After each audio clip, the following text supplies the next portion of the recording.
زندگی میں ہی خواہشات پر قابو پا لیں، موت خواہشات اور آرزوؤں کے لیے آفت ہے۔ تمہارا ایک رب ہے، پھر بھی اسے یاد نہیں کرتے، لیکن اس کے کتنے بندے ہیں، پھر بھی وہ تم کو نہیں بھولتا۔ لوگوں سے یاد کرنے کا شکوہ مت کر، کیونکہ جو انسان اپنے رب کو بھول سکتا ہے وہ سب کو بھول سکتا ہے۔ جب پرندہ زندہ ہوتا ہے تو چونٹیوں کو کھاتا ہے، اور جب پرندہ مر جاتا ہے تو چونٹیاں اسے کھاتی ہیں۔ وقت اور حالات کسی بھی لمحے بدل سکتے ہیں۔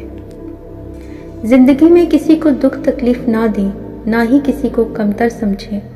آپ آج طاقتور ہوں گے، مگر یاد رکھیں اللہ سب سے زیادہ طاقتور ہے، اور اللہ تعالیٰ سب دیکھ رہا ہے۔